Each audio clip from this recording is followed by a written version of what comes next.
Hey, what is going on, everybody? Boilon here, and in today's video, I want to talk about who I believe are some of the worst teams in Marvel's Strike Force.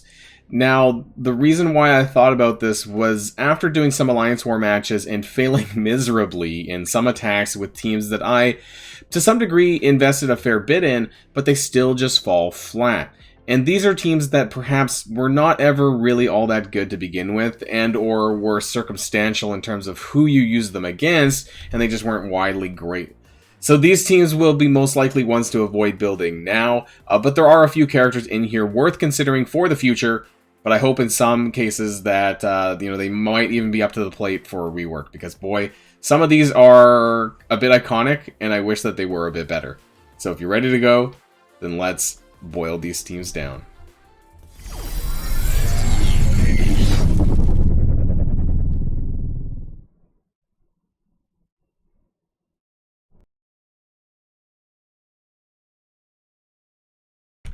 Alright, and so starting off this list, coming in at number 5 is going to be Power Armor.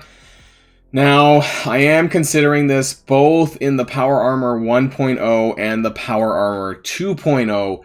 1.0 was the one including Vision, who now, of course, alongside Iron Man, are getting reworked as part of the Bionic Avengers, so that's a good thing.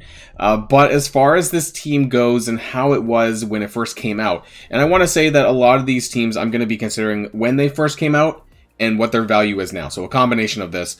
And Power Armor were, from what I remember, was a team that was designed to beat shield teams. I'm pretty sure they were designed to beat shield teams on the war defense. That's because Falcon, who's probably OG Falcon, probably was one of the best characters on this team, had to do with this special. Now, he filled speed bar for self and all allies for 30% plus 10% for each enemy with a positive effect, which was a lot, right? If you had Nick Fury summoning minions, you could probably get close to a full turn bar, full 100% of turn bar with this skill. And it was pretty nuts, as long as they had positive effects, which they did get when Nick Fury summoned them. And, and his ultimate as well did bonus attack damage depending on how many positive effects that they did as well. 50% piercing for each positive effect, do bonus damage. So that was really good. But aside from Falcon, I really don't think that the others were that good. They were just kind of there. Now, it kind of varied a little bit between 1.0 and 2.0 because they eventually brought out Ironheart, which was, she basically filled the gap in for Vision. She did the exact same thing that Vision did, just specifically to Power Armor. So the defense up on spawn was Power Armor only, whereas Vision gives it to 2 turns to all tech. And then she gained a little bit of extra, stats and stuff for the Power Armor team as well. Health, resistance, and armor. To be honest, I'm a bit surprised that, she had that many different stats on one passive, because nowadays normally it's across multiple characters that have 25 to 50% per stat on each character, but no, she had 3 different stats on herself to the team, but she helped to give the ultimate for defense down. Now, she was released at a time where it was to counter Red Skull, the Red Skull Hydra teams, because Red Skull had resistance to defense down, and the only way you could do this was with this skill, because it gained 100,000% extra focus for this in war. So it was designed to basically put defense down on him, and somehow you could actually kill him through his own minions in war defense sometimes. But other than that, you never really use these characters anywhere. OG Falcon was probably the only one. And for you veterans out there, might remember the Tech Wing team. But Rescue, Ironheart, War Machine, Iron Man never really were used anywhere else in the game. Vision, occasionally. Probably with Falcon as part of this Tech Wing team for raids, Ultimate 7 raids back in the day. But other than that, they just really didn't do a whole lot. And they were very specific in terms of the types of characters that they would be. Just my opinions anyways, and we gotta start this ball rolling here at number 5. Let's move on to number 4. And coming in at number 4 is the Fantastic Four. Okay, I did this intentionally a little bit here. So there's 2 variants of the Fantastic Four team. They're also a war team, more or less. Invisible Woman can be used outside of it to do different things, and she's probably the only one on this list that are even relatively decent, and even then her stats need some reworks, and I really hope the Fantastic Four does get a rework of some kind. To what nature, I don't know, because they really need a huge facelift. But there's the 4 of them, and then there's She-Hulk for the war defense, which I heard actually might be part of some sort of Gamma team, maybe, for the next patch. I don't know. And so if that's the case, then she's going to get grabbed off of here. So something really needs to be done about this team.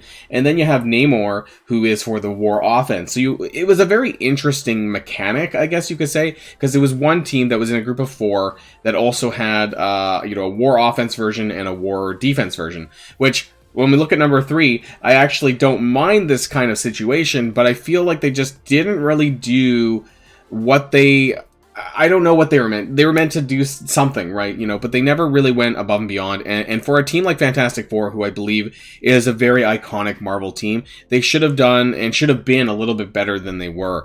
And so Invisible Woman was really the only person to invest in. She was, I have her at Gear Tier 15 for Nowhere Heights, but I actually took her into Dark Dimension 4 Legendary as well.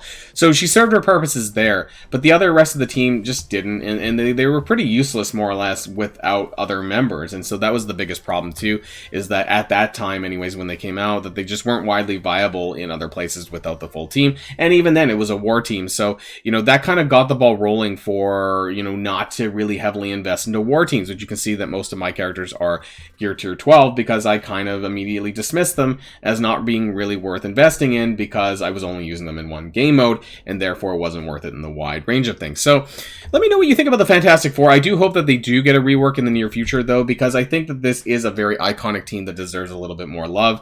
Just not sure exactly what they're going to do with it. Post in the comments down below what you might want to see about the Fantastic Four.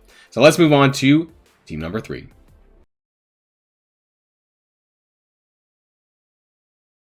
Coming in at number 3 is the Sinister Eight. So we currently have eight members. It was a bit of a joke.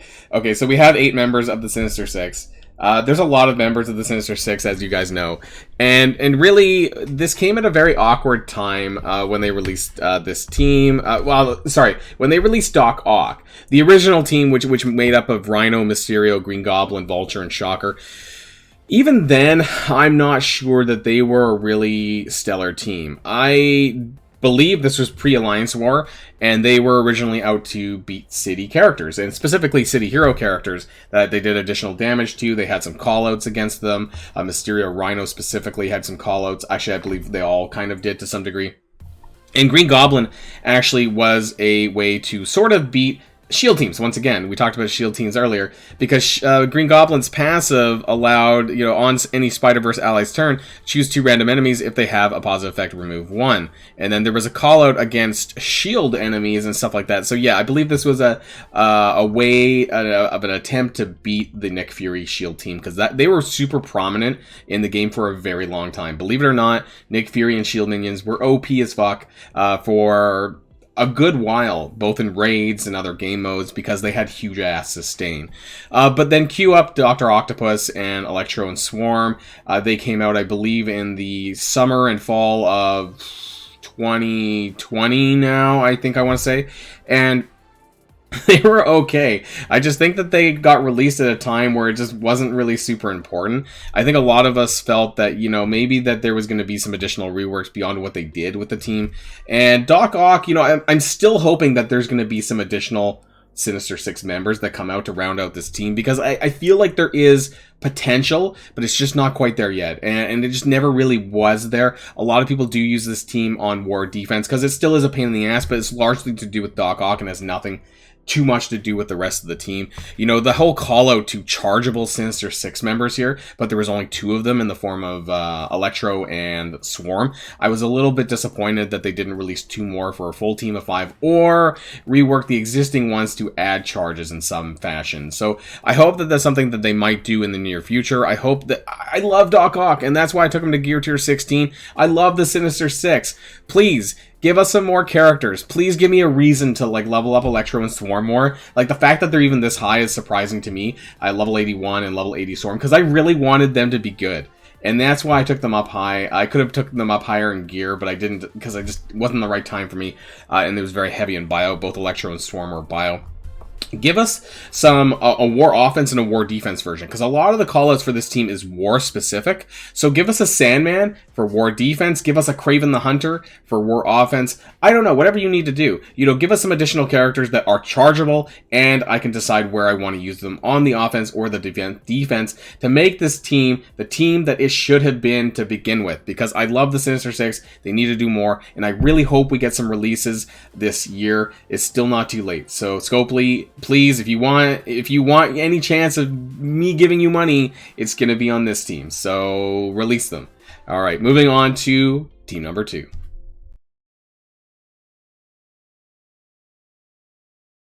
Okay, coming in at number 2, and I want to say that this is a ranking from not so bad to bad. And what I mean by bad for number 2 for Pimtech is that beyond Ghost, the rest of the team was a bit of a money grab. So they did this team, and they released this team on the same patch as they released Dark Dimension 4 and Pimtech. Sorry, and Doctor Doom. And so this team was designed to be the global Dark Dimension 4 killers. And Ghost was good. Ghost is a good character. People often use her in Dark Dimension 3 and Dark Dimension 4 by herself. Not with the rest of the team. I don't know how many people actually invested in this full team. She was very good. She was like Yo-Yo in Dark Dimension, right? You know, she healed when the Pimtech characters dodged. In Dark Dimension, she would apply offense down somewhere in here. Yeah, on any enemy's turn, apply offense down to that enemy. It was essentially a Yo-Yo passive, but only in Dark Dimension, sadly, because at that time, Yo-Yo was considered pretty busted as well because of applying offense down like at all times.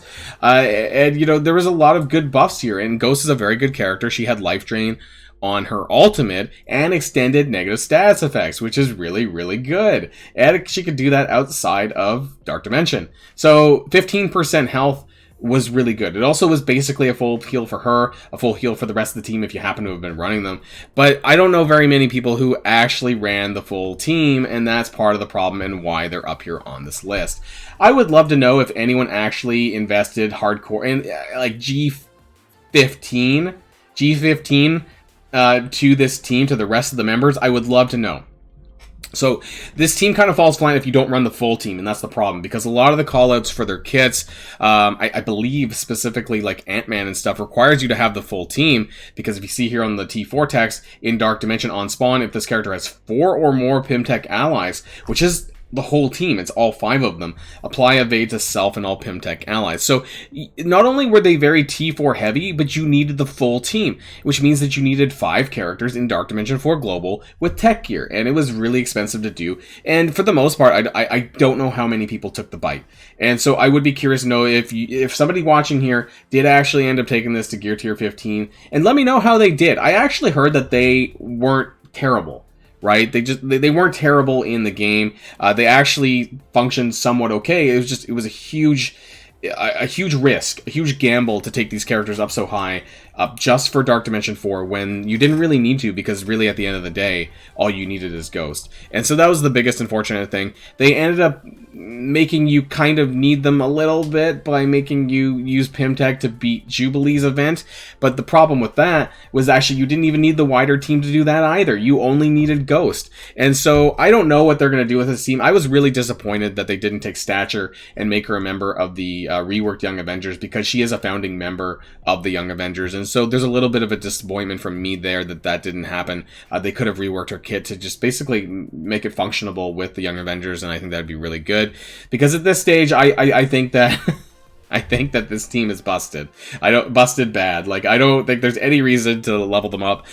Ghost, you can still do that, because if you want to clear the Jubilee event, she could practically solo it and still can. So that's probably the only worth it in this whole team is Ghost, and it's a bit unfortunate. So let me know what you think about Pimtech in the comments down below. Let's move on to the final team, team number 1. And this is what got this video started.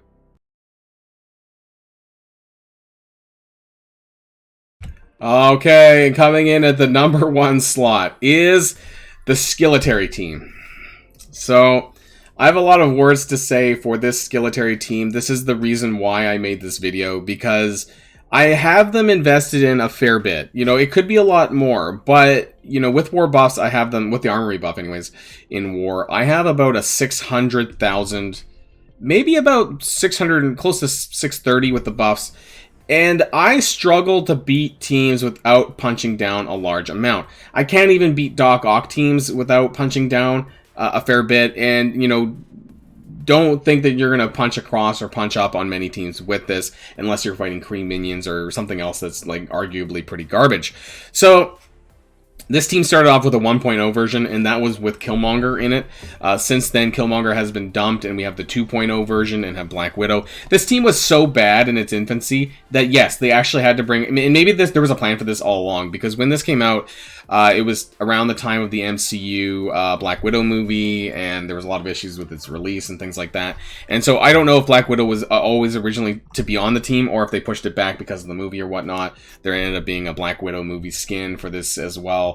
But Killmonger being on the initial team, you know, it was very T4 heavy. You had to get all these T4s that allowed you to transfer positive effects from the enemy, and then it would transfer to all your skill military allies. You would need at least 2 T4s per character, and actually a lot of the heavy damage was stemming from Punisher, because he was the mainstay. You needed lots of T4s on this guy. You needed it on the ult so that in war it would do an additional attack up front and then do the spray, you know, the AoE. So it would do this, the attack primary target for 240, and then do the AoE. So you needed the T4 to do both of those, to do the second attack here. And you needed the grenade launcher T4 to, again, transfer positive effects to the team. So it was a very T4 heavy team, and Punisher was the main bulk of the damage, actually, I would say. There was Yelena fell flat as a blaster character. Her damage, in my opinion, just wasn't ever really that great, and she suffered from a little bit in her focus. So she had a hard time landing her Going Dark special, which again transferred positive effects to the skill military ally. This was intended to, you know, apply disrupted, and you needed the T-Force to apply disrupt for 2 turns. Originally, when this team came out, they were, I believe, they were meant to beat teams like the Mercs, which they kind of do, and the Marauders, which they failed to do. And so without the inclusion of Black Widow, it was a very, very large struggle. And then after that, you know, they were largely to beat villain-type teams because of Punisher being on the team, giving additional damage himself to villain-type enemies. This team, I still have them on my war roster. You know, they're still in my top 10 teams that I would use, but now I have to just delete them from my war offense because I always seem to just not do very well with this team, despite the amount of T4s that I have invested in them. Now, they are required for a new Skillety flash event that gives you training modules. So to some degree, you will want to level some of them up, and I think that you should probably focus with Killmonger, Black Widow, and Red Guardian. At the very least, Killmonger triples in other flash events. Black Widow is used in this, but it can also help unlock the new Iron Man, well, the rework Iron Man. So if you haven't got him to 7-star, Black Widow is a shield character.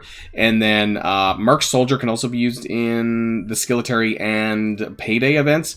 And Red Guardian is just someone you kind of need because his stats are decent. So I would actually leave out Yelena probably and just take the other 5 if you're building them specifically for the Flash event. But other than that, try to do the most minimal investment possible in this set of characters. Maybe you can do a little bit more into Killmonger because of the Wakandan rework. But overall, as a team, it's absolutely fucking trash. And I have to end here by saying that. And I wish I could get my resources back on all the T4s that I invested in this team that I never really saw to fruition. And I never really, you know, used this team very much outside of war. And it was really just, actually, that's not true. I got a little bit of use out of Red Guardian in the early days of Doom 1. But aside from that, I really didn't. And I'm really disappointed. This is my biggest team disappointment in the game to date. I just feel that they really, really missed the mark. Go check YouTube and check other content creators who said very similar things around this time when they got released. So that's the end of this top 5 worst teams in Marvel Strike Force. I'm sure there are others. Let me know what some of them are yours and some of the ones that maybe you invested in that you just feel really missed the mark and you feel disappointed about investing in.